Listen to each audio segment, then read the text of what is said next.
Today was a day that started and ended with the highest pressure tasks I have as a round window maker. I start the day doing the glue up of a sash which has 2 curved rails and 2 straight. Any deviation to the true shape of this frame and I have to start again. The client would have every right to cancel the commission as it would then take twice as long as quoted, so I can't mess this up. Next, I'll be working on some oak portholes, a small commission that came in a few days ago, and then I'll be cutting the circles of a small pine window. So there's a few different things to do today. And finally, I'll be marking out a critical joinery part of this same Sapelli window. Any mistakes here can mean starting a large part again and losing weeks of work.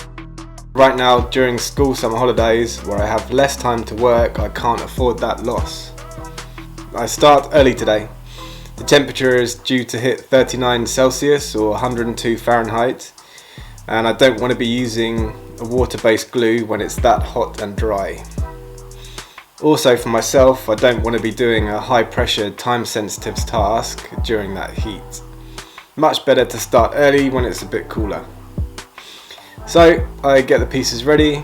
I need my glue, a wooden mallet, my template to make sure the shape is right, some clamps and some silicone for the shoulders of the joints. In this case, I'll be adding some silicone to the shoulders. With the seasonal movement of this window, I can't risk there being even the tiniest gap in the joinery because of the location of this window geographically. I'll go into that later. These windows really push my skills to the limit. Working with curved joinery is without a doubt the most difficult thing I've ever done in my carpentry career. In the past, I would have come up against challenges like this and freaked out or given up. Sometimes when I have too many commissions at the same time, I feel those doubts tiptoeing back in. But I know the other option of going back to a day rate carpentry is just not what I want to be doing. So I continue pushing my skills with round windows. But this one really pushes me. I do sometimes wonder whether I would cancel a job if it went wrong this far in.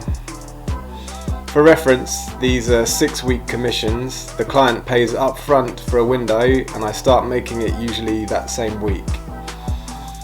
By the time I'm 4 weeks in, I can see the finish line, but I'm doing complicated joinery that, if done wrong, would mean losing that first 4 weeks of work. The client would be well within their right to ask for a refund due to late delivery. So I focus as fully as I can. I start to glue up the window. This really is my least favourite part of the job, and filming it makes it 100 times worse. It's first thing in the morning, but it's already hot outside, so I'm sweating from the stress. This glue up needs to go right to make sure the sash fits into the frame when it's dry. I apply the glue to the bridle joint faces. Of course, it starts dripping all over the floor, over my hands. I try to smear the glue in the right places. It's not on the visible parts. But of course I failed during panic mode. That is a curved glue up.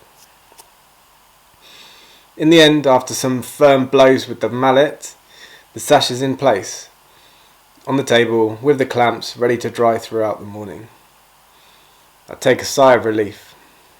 Actually, I quite enjoyed that. Afterwards it feels good when the window is glued and done.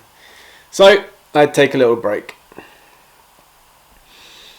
Next I continue the day with some work that just seems a breeze after that glue up.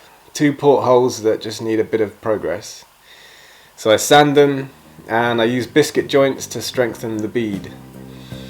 Next up I use a rabbiting bit to cut the recess into the porthole. I set up a little support on the table. It's important to go slowly at this part. Too fast across the joints can lead to breakout, where little bits of wood chip out of the frame. It happens a little bit nearly every time, but a large breakout can be a major fix and a day's delay. So I cut the rabbets successfully, and that's all I can do for that oak window for today. Next, it's time to cut circles for a 50 centimeter pine pivot window. I've done this size window many times in the past, so much so in fact that I didn't actually look at my measurement sheets before making the first cuts, which is something I've never done before. Luckily, I didn't need to regret that decision. I used a simple compass point to make the circles. Using this means I can quickly change diameters. I set up my depth stop, place the router in the center point and start cutting. I cut my two largest circles for the frame of the window. These will be laminated together later on. I also cut the sash, which is a bit smaller, the bead and the jamb. The jamb is the thinnest piece, being held together only by 1.5 centimeter butt joints. This means I have to be really careful when moving it around. I've had the jamb break in the past when I picked it up. Next, I sand everything to clean off the excess dust so all the pieces are ready for the next stages. For the pine window, I first add the biscuit joints to the beading. Like the jamb, it's only a single layer of wood. So to make it strong enough, it needs biscuits to bridge the butt joints. Then I laminate the frame, bringing it to its final thickness of 4 laminations. And that's the pine window done for today. Back to the sapelli window from this morning's glue up. And this is probably the best part of the day. I flush trim the excess from the joints and sand them smooth. I use a belt sander to flatten the front face, and the final form of the sash is starting to reveal itself. Once it's all sanded to shape, it's looking really beautiful.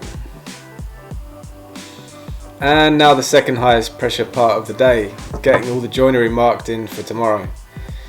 I actually forgot how I had done this last time, so I checked on the last build's videos and it was much easier than I had been planning to do it today. I have to make sure this part is done perfectly now so that tomorrow I can just concentrate on cutting. So I take a couple of hours at the end of the day to slowly get all this joinery penciled in. And that's it for today. Tomorrow I'll be cutting the joinery for the frame, which unexpectedly turns out much more difficult than the joinery for the sash.